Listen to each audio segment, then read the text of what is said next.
I'm Hyle Russell. And I'm Chad McCanna. I'm Josh Wallen, and my mouth is still kind of numb.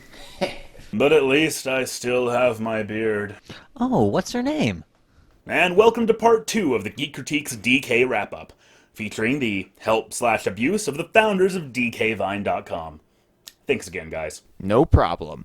We'll just have to agree to disagree on the third game in the greatest trilogy of... Last time, we left off at the DK Bongos, and the bevy of unusual games this unusual peripheral inspired. And DK wasn't done with weird concepts. DK King of Swing was released for the Game Boy Advance that same year, the first of 3 DK games developed by Payon. K. Rool steals the Kong's Jungle Jam medals, and DK pursues him through 5 worlds to get them back. Pursues him vertically. You play almost exclusively with the L and R triggers to control DK's hands and climb pegboards. The art style is adorable and perfectly suited to a portable system, but the gameplay...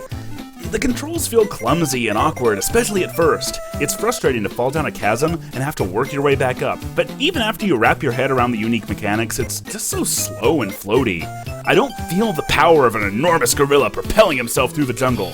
I feel like I'm playing a weird offshoot of Clu Land, which it weirdly kind of is, considering you can unlock that game's protagonist Bubbles as a playable character. It's a unique concept, but DK King of Swing is the kind of game that would feel more at home on a smartphone nowadays.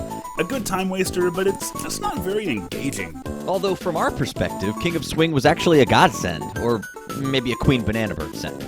It gave Donkey Kong Country obsessives fan service at a time when it seemed like Nintendo wanted absolutely nothing to do with Rare's characters. Wrinkly's Ghost was in this game. Neeks and Flitters from DKC2. These are considered deep cuts today, but in 2005 it was almost unthinkable. Yeah, I can definitely see where you're coming from. It is cool to see these characters again. I just don't enjoy playing it. But it did get a sequel 2 years later on the DS, DK Jungle Climber. Wow. A little behind the scenes here. When I'm doing a video like this, I'll typically play a game and record footage, and then write about it. I played King of Swing back when it came out, but it really soured me on the pegboard concept, so I skipped Jungle Climber. So what you're seeing here is my first time ever playing this game, and putting them back to back like that, this is how you do a sequel. And once again, I hate that I originally missed out on it. I didn't think this weird genre could actually make for anything more than a diversion. But just a few levels in, it's absurd how much more evolved this is. The controls are improved, the gameplay is much snappier, the atmosphere is evocative of the Country trilogy. This is great, and I'm looking forward to playing the rest. It's on the Wii U Virtual Console if you at home also missed out on it. But as improved as it may have been, the pegboard concept was always going to be a hard sell. For their final take on the franchise, Payon would go for a more traditional genre. A decade out from Diddy Kong Racing, with the wounds of Donkey Kong Racing's cancellation fading into distant memory for most people, 2007 saw the release of Donkey Kong Barrel Blast for the Wii. Could this be the high-octane racing spin-off DK fans have been dreaming of? No, it wasn't. The game spent most of its development as a GameCube title, and it shows. I mean, the outdated visuals are one thing, but the more telling sign is in the controls.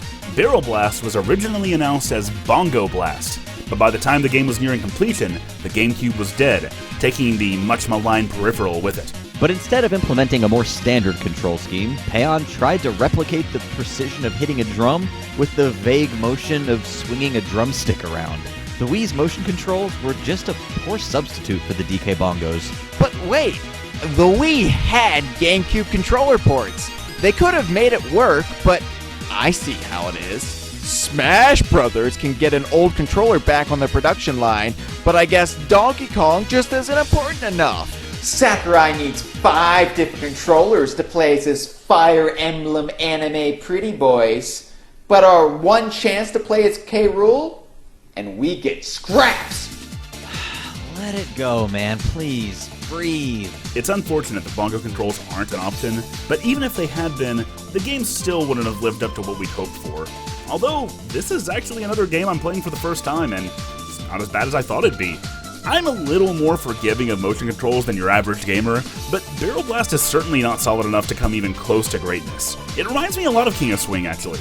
Payon had it in him to make a truly excellent DK racing game, but it would have needed another iteration to really shine. Across all three of their titles, Payon was the sole developer during this era that actually bothered to include and even expand upon the elements that Rare created to make this franchise what it was. Actually, Chad, I can't believe that you would forget about Donkey Kong Country Barrel Maze. It's only the greatest Flash game of all time.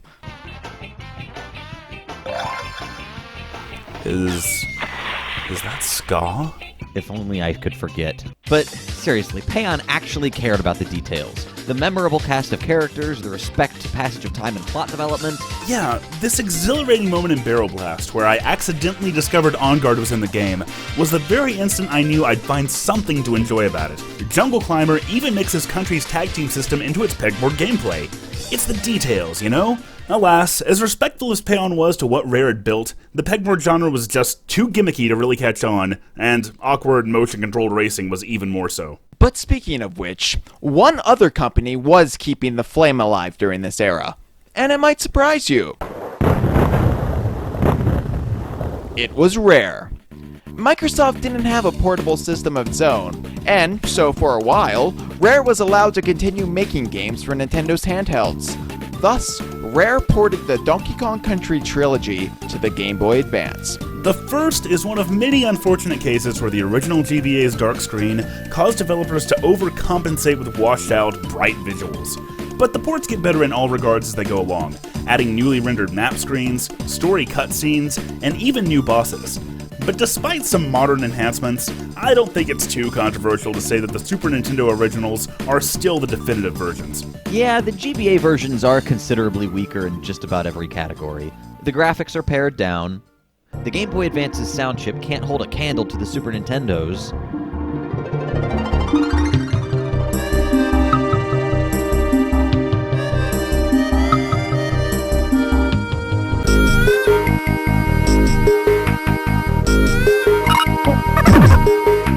And even the sound effects are less impactful.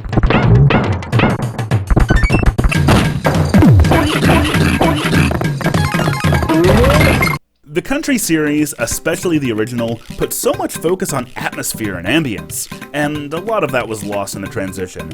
They don't even measure up in terms of gameplay. The physics are only an approximation of the originals, and they're not nearly as solid.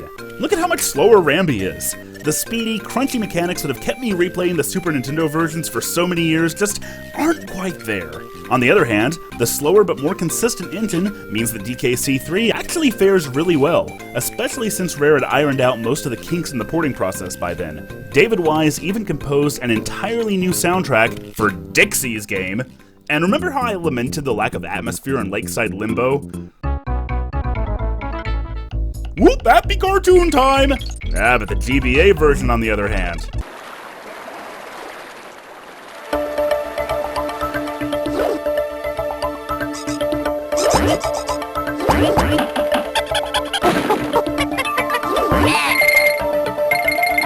Ah, that's more like it.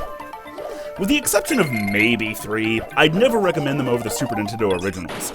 But that doesn't mean they weren't still fantastic platformers. Sure, they were weaker in comparison, but if you'd never played a Super Nintendo, you wouldn't know the difference.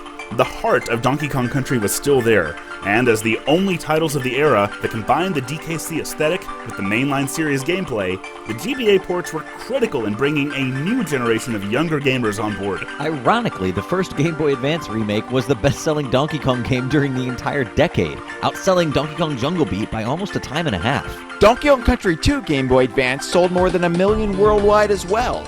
It was nice to be vindicated at a time when critics and gamers were trying to tell us that Donkey Kong Country was overrated and that nobody wanted to play them. The GBA trilogy makes for a nice supplement to the SNES games. They remind me a bit of the Star Wars special editions. Having dialogue during the ending in Donkey Kong Country 2 is like putting Hayden Christensen at the end of Return of the Jedi, but the extra features can sometimes be nice. And unlike George Lucas, Rare never said that they were sorry that gamers fell in love with a half-completed game. These ostrich races are so dense. Every single sprite has so many things going on. We would find out a few years later that the team at Rare responsible for porting the Country trilogy were hoping to use that same engine to build a 4th Donkey Kong Country game, and that Could have been awesome. Instead, Rare ended up porting Diddy Kong Racing to the DS, and Tiny hit puberty, and let's just skim this one. Clumsily having to switch between touch controls and traditional controls is not good game design. And unlike the country ports, Diddy Kong Racing doesn't really survive the process with the magic intact. At the end of the day, these were still essentially ports. Portable ports, at that. The mainstream Donkey Kong of this era was, more and more, just an ancillary Mario character. Mario vs. Donkey Kong ignored the series' development and returned Donkey Kong to the antagonistic role that Cranky once played. Yoshi's Island DS created an even stickier timeline wicket, portraying a modern-looking DK as a baby alongside Mario and the gang. This fast and loose approach to continuity works fine for the Mario series, where gameplay is all that matters, but it was completely out of place for Donkey Kong. As you've seen, and as I've learned from playing some of these games for the first time, the problem was not that the DK titles of this era weren't fun games. For the most part, they were alright. But even when they were more reverential of the franchise's unique strengths, Donkey Kong was always saddled with bongo controls, motion controls, gimmicks.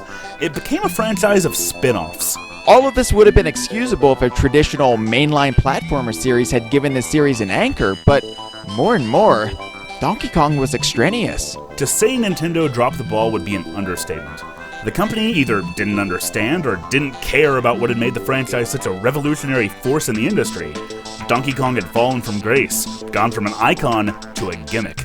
And not even the SNES titles were safe. Fanboy culture reared its ugly head, and a lot of Nintendo loyalists derided even the original trilogy as overrated, a symbol of Rare's perceived betrayal of Nintendo, because apparently these are soap opera characters and not corporations. In turn, many hardcore DK fans turned on Nintendo itself. That definitely included us at DK Vine. To heal this rift would be nothing short of a miracle, but a certain Western studio had proven itself a miracle worker before. And to make it magic again. If you listen, you can hear it coming.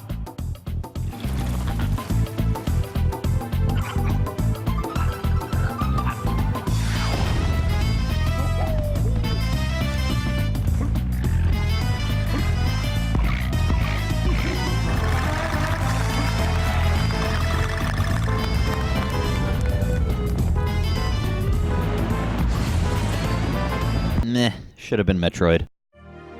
I want to give a huge thank you to Chad and Heil of DKVine.com for doing this episode with me. I've been a fan of DK Vine since I was 12 years old, and I am so happy that it's still going strong to this day.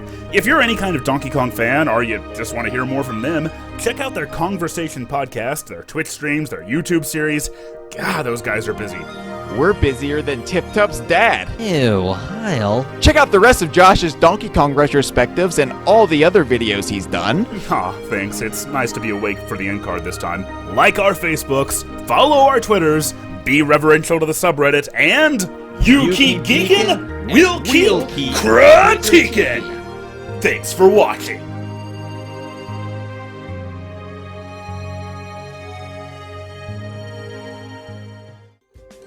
Red used to mean stop, slow down, hold up. But not anymore. Pizza Hut is changing that. Now, red means keep going. Do what you want when you want. Red means eat on the go or don't. Red means take your time. You deserve that lunch break. Red means flavor, fresh sauce, handmade pies, melt-in-your-mouth cheese, unlimited topping possibilities. At Pizza Hut, red means go.